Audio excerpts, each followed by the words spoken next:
అక్కడ కిమ్స్ ఉంది, లేకపోతే అక్కడ జెమ్స్ ఉంది, అక్కడ జరుగుతున్నాయి. కానీ శ్రీకాకుళం హాస్పిటల్లో జరగలేదు. కానీ కిడ్నీ కేర్ సెంటర్ పలాసలో సార్ యొక్క ఆధ్వర్యంలో గవర్నమెంట్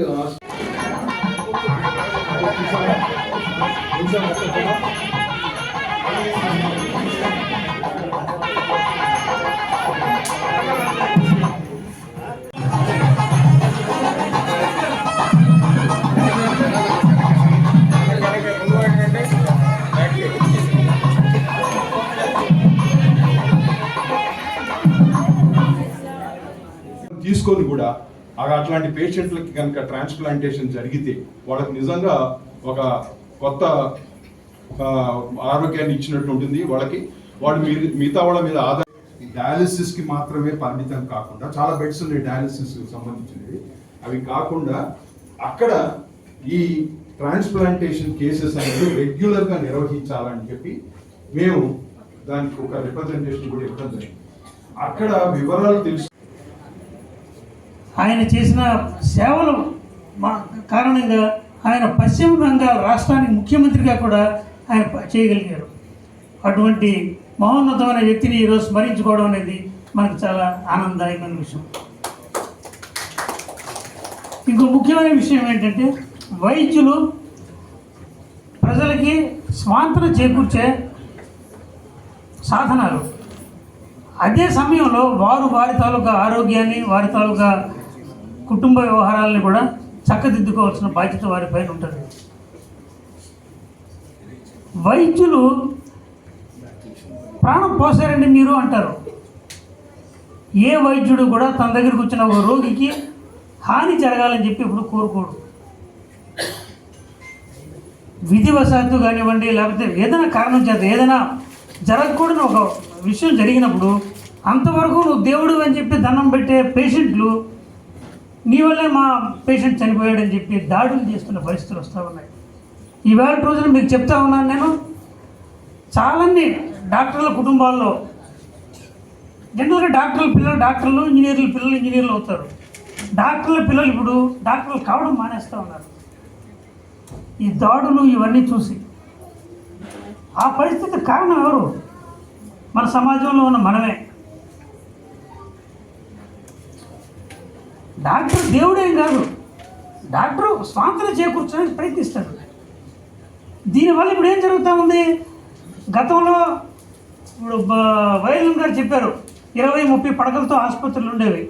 ఇవాళ 200-300 పడకలతో ఆసుపత్రులు వచ్చినాయి. అక్కడ పనిచేసే డాక్టర్లు జీతాలు తీసుకొని పనిచేసేవాళ్ళు. ఈ హాస్పిటల్కి లక్షలు కోట్లు లాభం వస్తే ఆ డాక్టర్లకి ఏం మిగలదు. ఆ హాస్పిటల్ పెట్టిన వ్యాపారస్తులు ఎవరైతే ఉన్నారో వాళ్ళకు వస్తుంది ఆ లాభం అంతాను. కానీ ఏదైనా జరగకూడని విషయం జరిగినప్పుడు దాడులు ఎవరి మీద జరుగుతున్నాయంటే డాక్టర్ల మీద జరుగుతూ ఉన్నాయి. క్యాన్సర్, స్పెసిఫిక్గా క్యాన్సర్ సర్జన్ అయినా అక్కడ లైన్స్ హాస్పిటల్ సీతం ద్వారా అక్కడ పనిచేస్తున్నారు. అలాగే కింగ్ జార్జ్ హాస్పిటల్లో సుదీర్ఘకాలం ఎంఎస్ సర్జరీ ప్రొఫెసర్గా కూడా పనిచేస్తున్నారు. ఇది మన డాక్టర్ గారి యొక్క ప్రొఫైల్. ఇంకా అడిషనల్గా ఏదైనా ఉందంటే సార్ మీరు చెప్పచ్చు. అలాగే ఆయన పక్కన ఒక ఆయన ఉన్నారు, డాక్టర్ సి శ్రీనివాసరావు గారు. ఆయన 84 సార్ ఎక్కువ చెప్పండి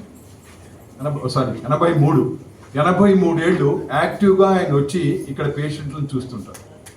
అది అంటే ఒక వైద్యుడికి విరమణ, పదవి విరమణ, ఇట్లాంటివి ఏం లేవు. ఒక సీనియర్ మోస్ట్ డాక్టర్గా ఈ రోజున ఆయన దగ్గరకు వచ్చినటువంటి పేషెంట్లు ఇక్కడ అల్లూరు విజ్ఞాన కేంద్రంలో వచ్చి చూపించుకున్నటువంటి వాడు, పెద్ద ఎండోక్రైనాలజిస్ట్ దగ్గర, న్యూరాలజిస్ట్ దగ్గర, గ్యాస్ట్రోఎంట్రాలజిస్ట్ దగ్గర చూపించుకున్నటువంటి వాళ్ళు ఆయన దగ్గరికి రెఫరెన్స్కి వచ్చి అడిగినప్పుడు, చెప్పినప్పుడు ఆయన మందులు రాసి వాళ్ళందరూ సంతృప్తి పడి. మీరు ఎటువంటి అనుభూతి పొందుతున్నారు? ఈరోజు వైద్య వృత్తిపై మీకున్న అనుభవం, ఈరోజు జరుగుతున్న పరిస్థితి వివరించండి సార్. ఈరోజు పూర్వానికి ఇప్పటికీ వైద్యం చేయాలంటే చాలా చాలా తేడా ఉన్నాయి. ఒకప్పుడు డాక్టర్లు 56 సంవత్సరాల క్రితం వైద్యం స్టార్ట్ చేసాము. అప్పుడు పేషెంట్ గురించి మేము అతను ఏమవుతాడు అని చెప్పి మేము బాధపడుతున్నాం. ఈరోజు కూడా మాలాంటి అంటే మా బ్యాచ్లో ఉన్నటువంటి వాళ్ళు కూడా పేషెంట్ గురించి ఎక్కువగా బాధపడుతుంటారు. కానీ ఈరోజు మట్టుకు they are not caring much about the patients. ఎందుకంటే ఆ రోజుకి వాళ్ళకి ఆ డబ్బులు వస్తే సరిపోతుందేమో అని అనుకుంటున్నారేమో అని అనుకుంటున్నాను. కానీ వాళ్ళు ఎప్పుడు నేను అనుకుంటుంది పూర్వం రోజుల్లో మేము పేషెంట్ ఎక్కడికి వెళ్ళిపోయినా సరే నీకేమైంది, నీ జబ్బు తగ్గిందా లేదా, నువ్వు ఎందుకు రాలేదు నా దగ్గరికి, నేనేం పొరపాటు చేశాను, నేనే పొరపాటు చేస్తాను నాకు చెప్పు, నేను సరిదిద్దుకుంటాను అని చెప్పి పేషెంట్ని అడుగుతూ ఉండేవాళ్ళు. వాళ్ళు సార్ మీరు ఇచ్చిన వైద్యం మాకు బాగానే ఉన్నది కానీ మాకు టైం లేక మేము రాలేదు అని అంటుంటే అప్పుడు మాకు ఎంతో సంతృప్తిగా ఉండేది.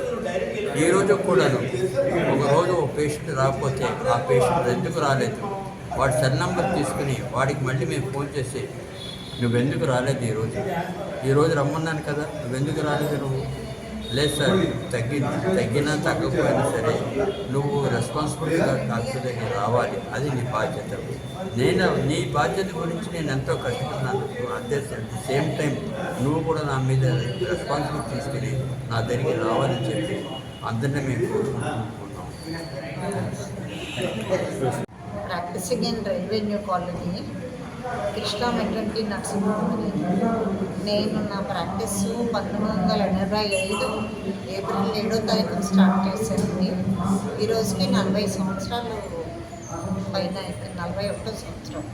ఇప్పుడు మెయిన్గా ఏంటంటే గైనకాలజీ అండ్ ఆబ్స్టెట్రిక్స్, మిగతా బ్రాంచెస్ కాకుండా ఆడవాళ్ళు వాళ్ళ సమస్యలు, డెలివరీలు, మిగతా గైనిక్ ప్రాబ్లమ్స్, వీలైనంత వరకు కొంతమంది పిల్లలు, తర్వాత ఎక్కువ అయితే పిల్లల్ని వాళ్ళ స్పెషలిస్ట్ దగ్గర పంపించాం.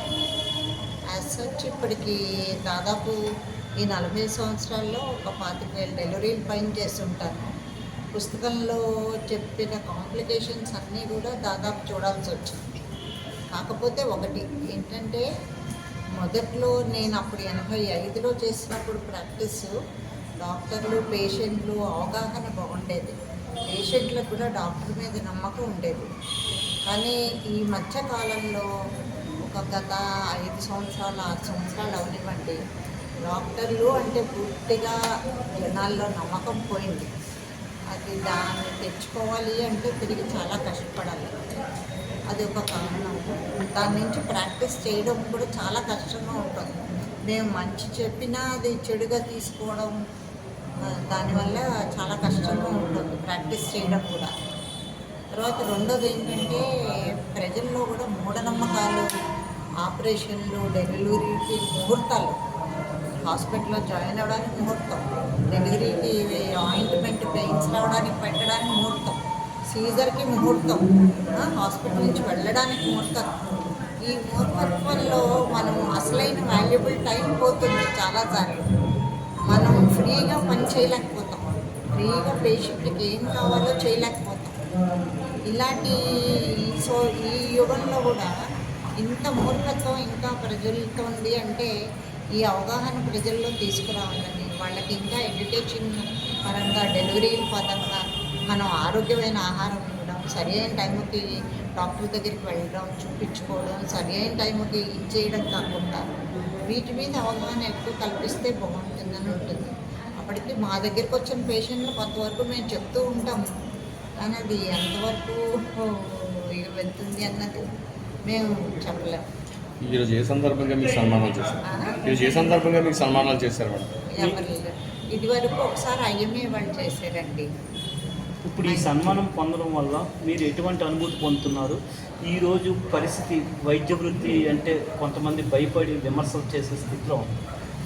అంటే ఒక విధంగా సన్మానం చేస్తే ఆనందంగానే ఉంది, కానీ అది ఇంకొంచెం మా బాధ్యత పెంచుతుంది. వీళ్ళు బాగా పనిచేస్తున్నారు అంటే ఇంకొంచెం బాధ్యతగా ఇంకొంచెం చేసి ఆ పేరు నిలబెట్టుకోవాలి కదా, బాధ్యత పెంచుతుంది కదా.